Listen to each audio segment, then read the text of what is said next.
નમસ્કાર શ્રોતા મિત્રો, લાભુભાઈ ટી સોનાણી યુટ્યુબ ચેનલમાં હું આશા કોરડિયા આપ સર્વોનું સ્વાગત કરું છું, અભિવાદન કરું છું. નારી તુજે નારાયણી કહે છે ગીતા પુરાણ. તો આજે છે મહિલા દિવસ. તો મહિલા દિવસના દિવસે આપણે એક એવા વ્યક્તિને મળવા જઈ રહ્યા છીએ જેઓ પ્રજ્ઞાચક્ષુ મહિલા છે અને અંધોદ્યોગ શાળામાં પોતાની ફરજ બજાવે છે શિક્ષિકા તરીકે.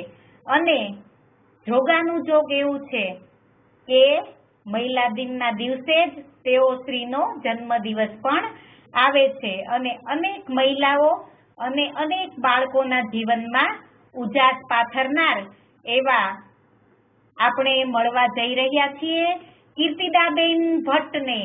તો હું ફરીથી શ્રી લાભુભાઈ ટી સોનાણી યુટ્યુબ ચેનલમાં સૌ શ્રોતા મિત્રો વતી કીર્તિદાબેન ભટ્ટનું હાર્દિક સ્વાગત કરું છું, અભિવાદન કરું છું. તો નમસ્કાર કીર્તિદાબેન. નમસ્કાર આશાબેન, કેમ છો? બસ મજામાં. હવે બેન, સૌ પ્રથમ તો આપ આપનો પરિચય તમામ બહેનોને આપશો તો આનંદ થશે. Thank you. આપું છું મારો પરિચય. તો મારું નામ છે ભટ્ટ કીર્તિદાબેન ભાસ્કરભાઈ અને હું અહીંયા ભાવનગરની જ વતની છું. અને અહીંયા ભાવનગરમાં જ મેં તમામ મારો અભ્યાસ પૂર્ણ કર્યો. મારો જન્મ પણ અહીંયા ભાવનગરમાં જ છે અને ભાવનગરમાં જ અત્યારે સાસરું રાજકોટ ગણાય પણ રહું છું ભાવનગરમાં અને જોબ પણ ભાવનગરમાં કરું છું. બરોબર. હવે બેન, આપને એક પ્રશ્ન એ પૂછવાનો કે આપ જન્મથી બ્લાઇન્ડ છો કે પછી મોટી ઉંમરે કે? ના, હું જયારે જન્મી ને ત્યારે જ તે મારી નેત્ર નહોતા, એટલે જન્મી ત્યારથી જ હું બ્લાઇન્ડ. મારો જન્મ મારા મામાના ઘરે થયો હતો અને મારા મામા છે એ બધા ગીતો અને ફિલ્મી ગીતોના ને ટૂંકમાં ખૂબ શોખીન. એટલે મારો જન્મ જયારે થયો ત્યારે મારા મામાનું ઘર 3 માળનું હતું. એટલે મારા મામાએ 3 માળ ઉપર એક એક રેડિયો, ટેપ રેકોર્ડર બધું વસાવેલું. એટલે હું નાની હતી ત્યારથી જ તે જન્મી ત્યાર પછીથી જ તે મને ગીતો સાંભળવા ખૂબ મળ્યા છે. એટલે ગીતો સાંભળવા ખૂબ મળ્યા, એમાંથી પછી મને ધીમે ધીમે ગીતનો શોખ વિકસ્યો. મને ગીત ગાવાનો, સાંભળવાનો, કયા કલાકાર કોણ હશે, કેવું ગાતા હશે વગેરે વગેરે ફિલિંગ્સ પછી નાનપણથી જ તે મને આવતી એવી. બરોબર છે. હવે બેન, એ વાત તો બધી બરોબર. હવે આપડા એક એ વાત કે આપના ભાઈ બહેન માં કે એમાં કુલ? ના, મારા ભાઈ અથવા તો બેન બેમાંથી કોઈ પણ પ્રજ્ઞાચક્ષુ, એટલે અમારા કુટુંબમાં જ ક્યાંય કોઈ પ્રજ્ઞાચક્ષુ નથી. ના ના, એવું નહીં. હા, પણ કેટલા ભાઈ બહેન એમ? અચ્છા, હા. ભાઈ બહેન માં અમે 2 બહેનો છીએ, સૌથી મોટી હું. પછી મારાથી નાનો મારો ભાઈ છે, એક જ છે, અને બીજી એક મારી નાની બેન છે. બરોબર. તો આપે અભ્યાસ પણ ભાવનગર જ કર્યો ને? હા, અભ્યાસ મેં તમામ ભાવનગર જ કર્યો. 1 થી 10 ધોરણ સુધી, 1 થી 9 ધોરણ સુધી મેં કૃષ્ણકુમારસિંહ અંધોદ્યોગ શાળામાં અભ્યાસ કર્યો અને 10મા ધોરણથી 12 ધોરણ સુધી મુક્તાલક્ષ્મી મહિલા વિદ્યાલય છે એની અંદર અભ્યાસ કર્યો મેં. અને પછી આગળનો અભ્યાસ મેં SNDT મહિલા કોલેજ એની અંદર MA સુધીનું શિક્ષણ મેં પૂર્ણ કર્યું છે. બરોબર. પછી આપને ઘણી બધી નવલકથાઓ આપે વાંચી છે. હા. તો એ નવલકથા વાંચવાનું આપે કઈ રીતે શરૂ કર્યું અને એ આખી વાત અમને જણાવશો તો અમને ખૂબ મજા આવશે. ચોક્કસ. નવલકથાઓ મને પોતાને તો સાંભળવી ગમતી પ્લસ વાંચવી બહુ ગમતી. બ્રેલમાં હું વાંચતી ઘણી બધી નવલકથાઓ. નાની હતી ત્યારથી જ તે લગભગ એમ કહેવાય કે શાળાકીય જીવન શરૂ હતું ત્યારથી જ તે હું ને મારી ફ્રેન્ડ દીના અમે 2 સાથે જ ભણ્યા. એમ એ તો એને પોતાના ઇન્ટરવ્યુમાં પણ કીધું છે અને હું પણ કહું છું, અમે સાથે જ પુસ્તકો લગભગ લાવતા અને પૂર્ણ કરતા અને પાછા લાઇબ્રેરીમાં પરત કરતા. એમ કરતા કરતા અમને પાછી સસ્પેન્સ, થ્રિલર નવલકથાઓ, સામાજિક નવલકથાઓ, ધાર્મિક જ્ઞાન મળે એવી વાતો, એવું બધું અમને ઘણું બધું વાંચવું બહુ ગમતું. અને એમ બરોબર કરતા છે. કરતા પછી અમે બંને મોટા થયા અને અમને બંનેને જોબ મળી. તો હમ. મને જોબ મળ્યા પછી પાછી મને તો બ્લાઇન્ડ સ્કૂલમાં જોબ મળી. એટલે મને એવું વાતાવરણ બરાબર. ખૂબ સરસ મળે કે જ્યાં હું મારો શોખને આમ વિકસાવી શકું. હા એમાં ના ના હમણાં છેલ્લે કોરોનાનું લોકડાઉન આવ્યું હતું વચ્ચે. હા બરોબર છે. અને ત્યારે એવું જ હતું કે આપણે બહુ વિદ્યાર્થીઓને અભ્યાસ કરાવવાનો નહોતો, બધું ઘરે બેસીને જ કરવાનું હતું. બરોબર. એ અરસામાં અમે લોકો સ્કૂલે જતા અને સ્કૂલેથી અમારે લેસન આપવાના હોય વિદ્યાર્થીઓને, પણ એ અમુક લેસન પૂર્ણ થઈ જાય હમ. પછી અમે ફ્રી હોઈએ. એટલે પાછું અમારે બરોબર. ત્યાં સ્ટુડિયો છે રેકોર્ડિંગ કરવા માટેનો, ધ્વનિ મુદ્રણ હા કેન્દ્ર. તો એ હા. ધ્વનિ મુદ્રણ કેન્દ્રમાં હું જાઉં અને બેન હમ. જિજ્ઞાબેન બધેકા જે છે એમણે પણ મને કીધું કે ના, તમે તો આટલા સરસ બ્રેલ પુસ્તકો વાંચો જ છો, તો તમે તમારા લેવલે ભલે ને જે રીતે તમે વાંચી શકો, પણ આપણે પ્રયત્ન કરીએ. લોકડાઉન છે હા બરોબર છે. તો ત્યારે મેં શરૂ કર્યું હતું સંભવ અસંભવ, કોઈનું હા. મીંડળ કોઈના હાથે હમ. અને જળચેતન. હમ. ઈ અરસામાં એવા મારે 2 કે 3 પુસ્તકો લગભગ વંચાઈ ગયા. અને પછી બરોબર. મને પોતાને જ એવી ઈચ્છા થાય કે આપણા ભાઈઓ બહેનો છે, પ્રજ્ઞાચક્ષુ ભાઈઓ બહેનો, એને તો આપણે કોઈ વાંચી આપે તો જ એમાં હું આવી જાઉં, તો જ આપણે ના સાંભળી બરોબર છે. શકીએ. એટલે મને એવું થયું કે સાચી વાત છે. મારો સમય પણ આપણા ભાઈઓ બહેનોને એવી થોડી સ્પીડ છે ભગવાને આપણને આપી છે, અને તો આપણે ચોક્કસ ભાઈઓ બહેનો સુધી આ બધા વાંચન આપણે સારું સારું છે એ પહોંચાડવું જોઈએ. બરોબર છે. હવે આપ બ્રેલ લિપિ કોની પાસે શીખ્યા? આપના ગુરુ કોણ છે?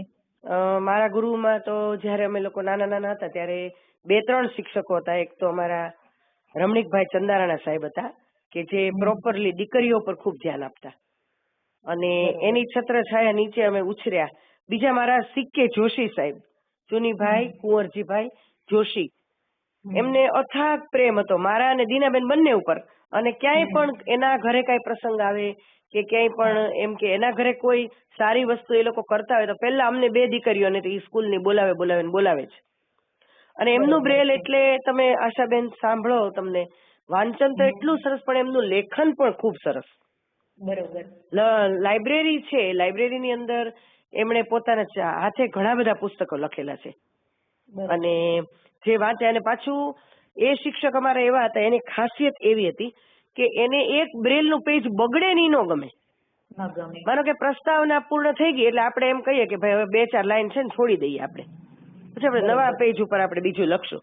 પણ એ એમ કે નહીં, ત્યાં 2-3 લાઈન છોડવાની નહીં તમારે. ત્યાં આગળ સંસ્કૃત સુભાષિતો અથવા તો ગુજરાતી સારા સારા સુવિચારો, એવું બધું હમ. પોતાની સારું કાવ્ય છે એ બધું પોતાની જાતે એ ત્યાં લખી નાખે. બરોબર. નહીતર એને તો પૈસા પૂર્ણ, વેતન તો પૂર્ણ જ મળવાનું હોય.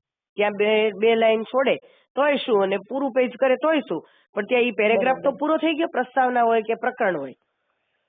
બરોબર. પણ એ ત્યાં એનો એવો કાગળનો ટૂંકમાં મિસયુઝ ક્યારેય કાગળનો નહોતા કરતા અમારા સર. અને એની આગળથી આજે મને પણ મારા વિદ્યાર્થીઓ બ્રેલ કાગળો બગાડે તો મને જરાય ન ગમે. એવું થોડું તો બરોબર આવે છે. ને આપણા ગુરુજીનો આપણામાં વારસો એમ. ના ના 100%. એટલે હું છોકરાઓને આવી. કહું નહીં, 2 સાઈડ પૂરા કરો, કાગળ તો મને એમ વ્યવસ્થિત જ જોશે એમ. બરોબર છે. એટલે આવા બધા ગુણો એની પાસેથી ઘણા બધા શીખવા જેવા હતા. પ્લસ બ્રેલ તો હું શીખી, અને ત્રીજા મારા ગુરુ લાલજીભાઈ માળિયા સાહેબ, આ 3 ગુરુજનો બરોબર. આગળથી મારું પાયાનું શિક્ષણ મેં મેળવ્યું છે વધારે. સંગીતનું અમારા નાગજીભાઈ પરમાર કરીને હતા, એ સંગીત બરોબર. શીખવતા અમને. હા. હમ. હવે બેન આપને જોબ મળી હમ. ભાવનગર હા. સ્કૂલમાં, ત્યારે આપની એજ કેટલી હશે? મને જોબ મળી ને ત્યારે લગભગ મારી એજ ઘણી બધી થઈ ગઈ હતી, 30 ઉપર, લગભગ 31, 32, 33 વર્ષ જેવું છે. હમ. અને એટલે મને આમ જોઈએ તો જોબનો પૂરેપૂરો જે લાભ મળવો જોઈએ એ ઓછો મળશે, પણ સેવામાં મારા વર્ષો ઘણા બધા ગયા. અને એનોય મને સંતોષ છે કે મેં સેવામાં બાળકોને મારા લેવલે ઘણું બધું શીખ્યું છે એમ. હમ. અને બરોબર છે. પછી બસ જોબના તો મારે લગભગ બહુ વર્ષો નથી થતા, 20 નથી થતા લગભગ, તો ના એટલા વર્ષો જ બરોબર. થાય છે. હા. હમ. હવે ધોરડા સાહેબ સાથે આપની મુલાકાત કઈ રીતે થઈ અને કઈ રીતે આપના મેરેજ થયા એમની સાથે? ધોડા સાહેબ સાથે એટલે એમાં એવું હતું કે એમને ત્યાં જોબ મળી ગઈ હતી ત્યારે હું સેવા આપવા ત્યાં જતી. એટલે બરોબર. ત્યાં અમારી બેની મુલાકાત ત્યાં જ છે, પહેલી સ્કૂલમાં જ તે. બરોબર. અને એમણે પ્રસ્તાવ મૂક્યો મારી પાસે કે ભાઈ આપણે મેરેજ કરવા છે કે નહીં, એમ કેવી હા, હા. તમારી આમાં ઈચ્છા છે એમ. હમ. એટલે મેં પછી કીધું કે મારે હું તમને હા ન પાડી શકું, ના નથી પાડી શકતી. પેલા મને બરોબર. મારા વડીલો એટલે કે મારા મમ્મી પપ્પા અને મારા ભાઈ, ટૂંકમાં અમારા આખા પરિવારને મારે કહેવું પડે કે બરોબર. મારે આમાં આગળ વધવું કે ન વધવું. એ લોકોની પરમિશન મળે પછી એમ કે હમ. આપણે આમાં આગળ વધીએ. પછી મારા પરિવારને, મારા પરિવાર બધાને માં તો મારા ભાઈ છે, મારો ભાઈ પિયુષભાઈ, એમને હમ. ધોરડા સાહેબે વાત કરી કે આવી રીતના હું ઈચ્છું છું એમ. એટલે એને પછી હમ. મારા મમ્મી પપ્પાને, મારા દાદાના દીકરાને ને મારા આખા ટૂંકમાં પરિવારને વાત કરી. પછી બે બરોબર. કુટુંબો મળ્યા અને અમારા એક સર હતા, લાખાણીભાઈ કરીને અમારા સ્ટાફના એક હતા, અને એક અમારા હમ. બીજા સર હતા, કિશોરભાઈ પંડ્યા. એ અત્યારે નથી, કોરોના હમ. મહામારીમાં ઓફ થઈ ગયા છે. હમ. અને આ બે અને બીજા એક હજી ભાઈ હતા, ગિરિભાઈ કરીને. આ બે ત્રણ ભાઈઓનું વચ્ચે યોગદાન પણ સારું. એટલે એ લોકોએ અમને બરોબર. પરિવાર સાથે મેળવી દીધા. એમના ઘરનાને બોલાવ્યા. રાજકોટ અમારું તો ડોડિયાળા વતન છે, સાસરો. હા, ત્યાંથી બધાને બરોબર. બોલાવ્યા અને બે પરિવારો મળ્યા અને બધા એકબીજા સાથે વાતચીત કરી અને ખુલ્લી હમ. બધી વાતચીત, જે આવડતું હતું એની વાત કરી, ન આવડતું એની વાત કરી. તો મારા સાસુ બરોબર. એ બધું એક્સેપ્ટ કર્યું કે કાંઈ વાંધો નહીં, તમારી દીકરી એ મારી દીકરી, એમ કે જે રીતે તમે રાખી છે એ જ રીતે અમે એને રાખશું અને ક્યાંય અમે એને કોઈ દબાણ નહીં કરીએ કોઈ કામ માટે. છતાંય બરોબર. આપણે અત્યારે આપણા લેવલે બધું કરીએ છીએ, પણ અમુક કામ એવા હોય કે જે આપણને ન ફાવતા હોય ન ફાવે. એમ. તો એ બધી ત્યારે જ તે સ્પષ્ટતા કરેલી અને છતાંય તે પછી બે પક્ષે તરત જ હા પડી ગઈ અને પછી અમારા 97માં મેરેજ થયા. બરોબર. 22 મે 1997માં મેરેજ થયા. બરોબર. હવે આપ જ્યાં જોબ કરો છો એ શાળામાં નોર્મલ શિક્ષકો પણ હશે, બરોબર ને? હા, છે ને. તો એની સાથે આપના અનુભવ અથવા તો આપના માટે એ લોકો કેવું વિચારે? નોર્મલ શિક્ષકો અમારે તો, મારી જો સ્કૂલની વાત કરું તો બધા બહુ સરસ છે. બરોબર. સ્ટાફ અમારો બહેનોનો પ્લસ ભાઈઓનોય તે ક્યાંય હા. પણ જરૂર પડી તો આપણો હાથ પકડતા ભાઈઓય ન અચકાય એવા ભાઈઓ છે અમારે. હમ. અને બહેનો તો બહુ જ સરસ છે. એમાં એક ઉદાહરણ આપણા ગ્રુપમાં જ છે, ભાવનાબેન. હમ. છે ને, ભાવનાબેનને બરોબર. આપણે રણમાં ખીલ્યું ગુલાબ, ડોક્ટરની ડાયરી હા, બધું હા. આપણને વાંચી આપે છે. એ બેનને ને મારે ખૂબ બને. આજની તારીખમાં તે અમુક સમય સુધી અમે એકબીજાને ફોન ન કર્યો હોય તો અમને એમ એવું લાગે કે કંઈક ખાલી ખાલી લાગે છે. ટૂંકમાં નોર્મલ વ્યક્તિ આપણી સાથે એટલી ઇન્વોલ્વ થઈ જાય છે હમ. અને હજુ સુધી એવી રીતે જ છે અમારે બંને વચ્ચે. એવા બીજા ઘણા બધા બહેનો અત્યારે અમારી યારે કાર્યરત છે અને એ લોકો પણ એટલા બધા સ્વભાવના સારા છે કે બરોબર. ક્યાંય તમને આમ અચકાવા ન દે, ક્યાંય તમને એકલા ન પડવા દે. બધા હમ. સાથે ને સાથે. મારી તો મોબિલિટી, હું તો બહેનો વચ્ચે સ્વીકારીશ કે મારી મોબિલિટી બહુ સારી નથી. એટલે મારી સાથે બરોબર. કોઈ એક વ્યક્તિ તો મોટા ભાગે હોય. હોય. તો અમારા બહેનો મને ક્યારેય એકલી નથી પડવા દેતા, સાથે જ હોય. હમ. આપણા જીજ્ઞાબેન બધે કા, હા, બીજું ઉદાહરણ આપણા જીજ્ઞાબેન. હા. આ બધા પુસ્તકો વાંચે છે આપણા લાઇબ્રેરીમાં. બહુ હા, સરસ બરોબર. સ્વભાવ એ બેનનો પણ. એ બેન તો પાછા હમણાં જ હજી તો લગભગ 5 વર્ષ થયા હશે ને બ્લાઇન્ડ સમાજના પરિચયમાં આવ્યા. પણ તમને એવું લાગે જ નહીં કે એ 5 વર્ષ જ થયા હશે. એને વર્ષોથી બધા બ્લાઇન્ડ ભાઈઓ બહેનો સાથે ઇન્વોલ્વ હોય એવી રીતે હમ. એ આપણી સાથે સરસ વર્તન કરે બરોબર છે. અને ખૂબ સહકાર આપે એમ આપણને. એ તો મેં હમ. ઉપર કીધું હતું ને કે લોકડાઉનમાં મને એનો બહુ સારો સહકાર હા. મળ્યો હતો હા, એમ. બરોબર. હા. હમ. હવે આપની જોબ દરમિયાન આપને કોઈ એવોર્ડ કે એવું પણ મળેલું હશે ને? પુરસ્કાર, હા, એ તો અમારે અહીંયા એવું એક દર 4થી જાન્યુઆરી લુઈ બ્રેલ હા. દિવસ અને 6ઠી જાન્યુઆરી અમારો હમ. સ્થાપના દિવસ. એના બરોબર. અનુસંધાનમાં એક દાતાશ્રીએ બધા શિક્ષકો, વિદ્યાર્થીઓ અને વિદ્યાર્થીનીઓ માટે એવોર્ડ નક્કી કરેલા છે. દ્રોણાચાર્ય એવોર્ડ શિક્ષકો માટે, બરોબર. હેલન કેલર એવોર્ડ વિદ્યાર્થીનીઓ માટે અને અર્જુન એવોર્ડ છે વિદ્યાર્થીઓ માટે. તો એમાંથી હમ. મને દ્રોણાચાર્ય એવોર્ડ મને મળ્યો છે. શિક્ષકોને જે હમ. મળતા હોય એમાં એ હા, એવોર્ડ મને બરોબર. મળી ચૂક્યો છે, હમ. શ્રેષ્ઠ શિક્ષક તરીકેની કામગીરી માટે. હા, બરોબર. હવે જ્યારે આપ જોબ કરો છો હમ. તો ત્યાં બાળકો બધા પ્રજ્ઞાચક્ષુ જ હશે ને? હા.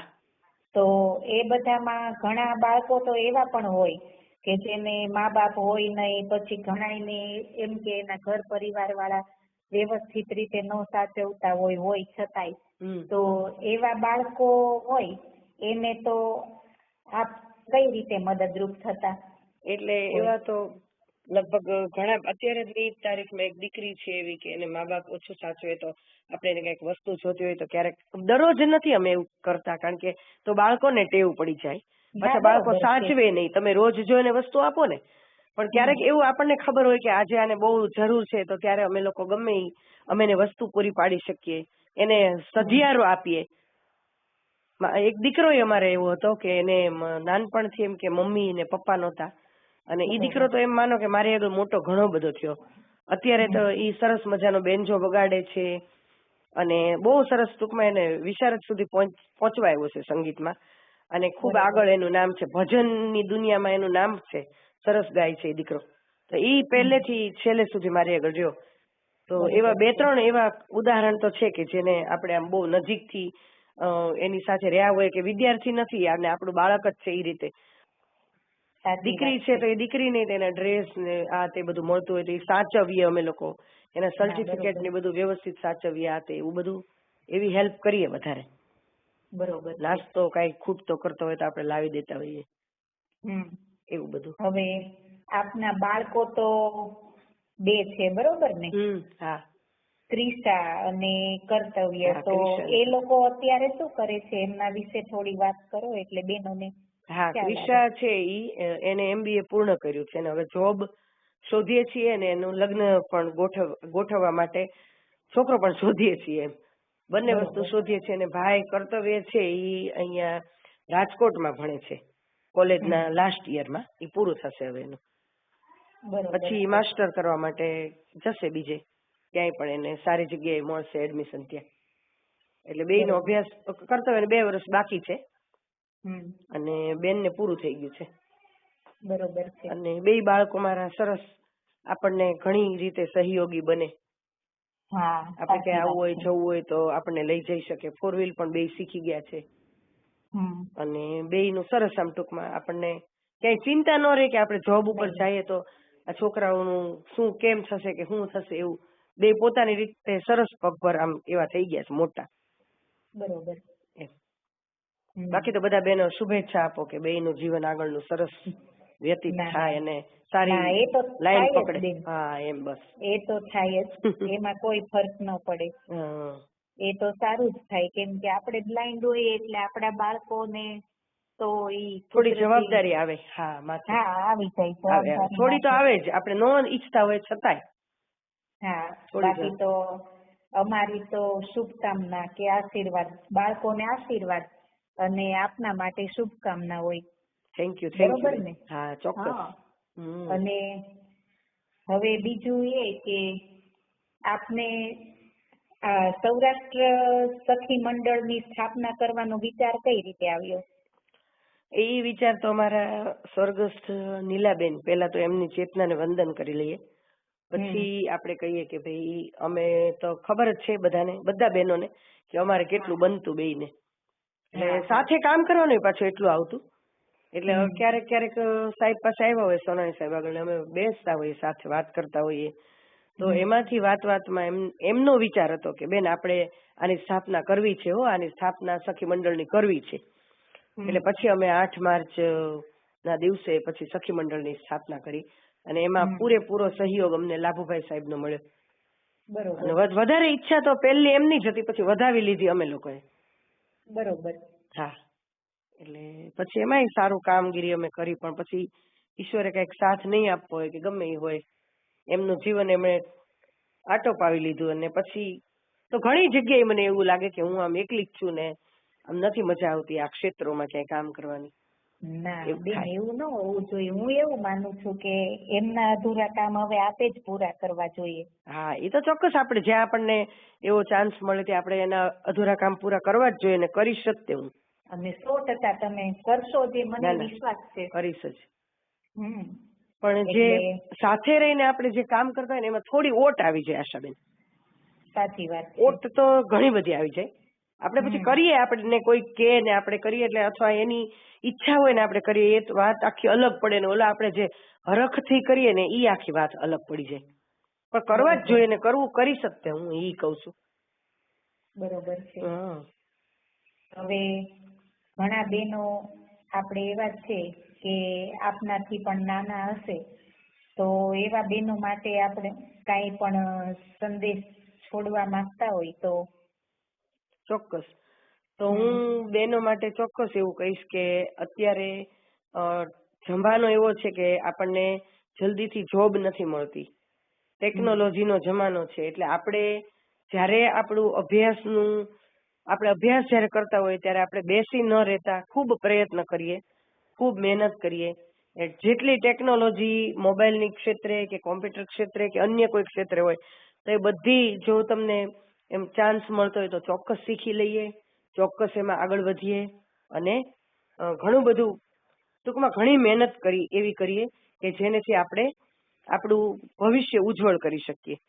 પહેલા એવું હતું કે ગમે એમ કરીને આપણને જોબ મળી જતી કે થોડું ઘણું કંઈક આપણે કરીએ આગળ પાછળ તો, પણ હવે એવું છે નહીં. જલ્દીથી સરકાર આપણને એમાં ફાવવા નથી દેતી એમ, એટલે આપણે ઘણી મહેનત તો કરવી પડશે.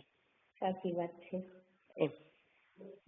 ખૂબ સરસ બેન, આપની સાથે વાત કરવાની મને ખરેખર ખૂબ મજા આવી અને ખૂબ જ આનંદ થયો કે મને આ તક આપે આપી. Thank you. ના બેન, તમારી સાથે મને વાત કરવાની ખૂબ મજા આવી અને બહેનોને મજા આવી બેન. હા. અને બસ હું તો એટલી જ પ્રાર્થના કરું કે આપના બાળકો ખૂબ જ આગળ વધે અને આપનું જીવન એકદમ પહેલેથી આપે જેમ વાત કરી એમ સુખ ભર્યું જ છે અને હંમેશા એવું જ રહે. અને ભગવાન આપને તંદુરસ્ત અને નિરોગી આયુષ્ય બક્ષે. એવી જ મારી તો શુભકામના છે. અને ફરીને બસ આપને મારા વંદન, નમસ્કાર. બધી બહેનોને મારી ખૂબ ખૂબ શુભકામના અને તમને પણ. અને ચાલો તો મળીએ પાછા ફરીથી. આવજો આશાબેન, મજા આવી ખૂબ. આવજો.